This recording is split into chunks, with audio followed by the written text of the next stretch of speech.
Ashamaa harka fuunee jaalatamtoonni fi kabajamtoonni hordoftoonni seenaatuuf nageenyi koo kan jaalalaa kabajaa iddoo isin jirtan hundatti isin qaqqabu. Haddallee viidiyoo biraatiin walitti deebinee jirra.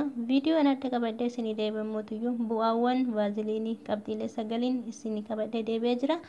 Gara bu'aawwan vaaziliinii qabxii sagaliitti osoo seennee dura warri chaanaalii kanaaf haarawaa taatan sabskiraayib gochuudhaan gara maatii keenyatti akka dabalamtan isiniin jedhaa jechuudha.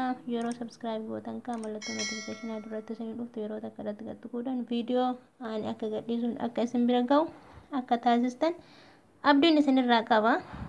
Kanaaf qabxiilee sagalan kan haga dhumaatti dhaggeeffadha.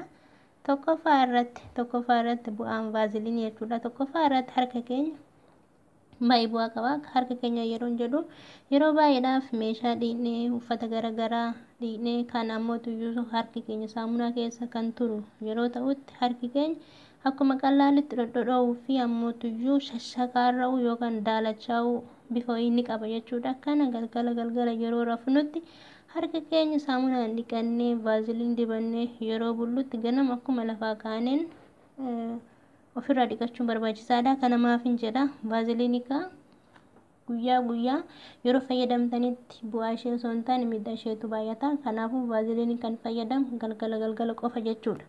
Lammaffaa irratti nyaara ijaa guddisachuuf nyaara ijaa yeroo jedhu shifaashiftii isa ijarraa nyaara ijarraa san yeroo raftanitti galgala jechuudha. Vaaziliinii fuutanii irratti dibachuudhaan ganama akkuma lafaa kaataniin saamunaadhaan ofirraa dhiqachuu. Kun ammoo tuyyuu nyaarri keessan dhedheeraa fi magaala bareedaa akka isinii ta'u taasisa jechuudha. Sadaffaa irratti bobaa jala rifeensa kan ofirraa haaddan. Akkuma bobaa jala rifeensa keessan ofirraa haaddaniin vaaziliinii fuutanii irratti dibachuu. Kun ammoo tuyyuu maaliif barbaachisa warri jettaniif rifeensa yeroo jileetidhaan ofirraa haaddanitti jechuudha. Yoo yookaan hin gubiinsa wayiitti isinitti dhagama waan akka wayii shifaashiftii xixiqqishuu wayii isinirratti bahuutu mul'ata jechuudha. Kanaaf akka hin taaneef vaaziliinii fuutanii irratti dibachuudhaan galgala jechuudha irratti dibachuudhaan ganama akka kaataniin ofirraa dhiqachuu. Afraffaa fuula keessan galgala dibachuudhaan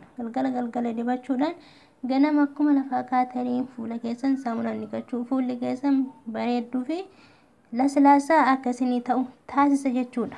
Shanaffaa irratti koomee miilaa yookiin taragasii isa jennuun san.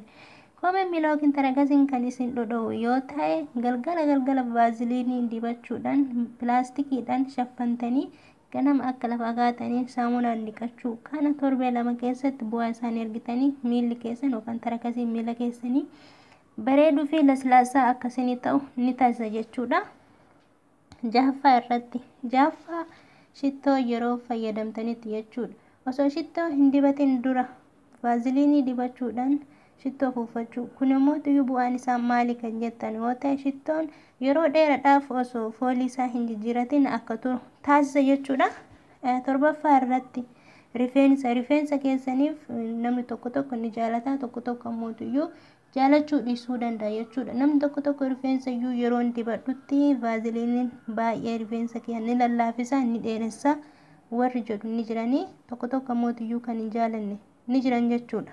Kanaafuu vaaziliinii yeroo rifeensa keessan dibattanitti gara gadii osoo hin taane gara sammuu keessanii osoo hin taane caafi irratti yeroo dibattan akka laslaasaa ta'uu fi walitti isin jalaa hin qaqqabanne taasisa jechuudha. 8ffaa irratti meekaappii ofirraa baasu. Meekaappii warri dibattan akkuma qallaaliidhaan vaaziliinii dibachuudhaan fooxaa qulqulluudhaan ofirraa balleessuun gahee guddaa qaba jechuudha vaaziliiniin.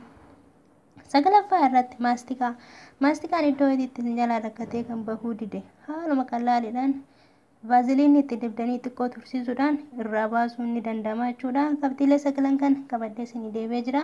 Hoo jaalattan hiriyoota keessaniif sheer, laayik, koomentii gochuun hin dagatinaa. Viidiyoo biraatiin walitti deebina. Nagaan naa tura.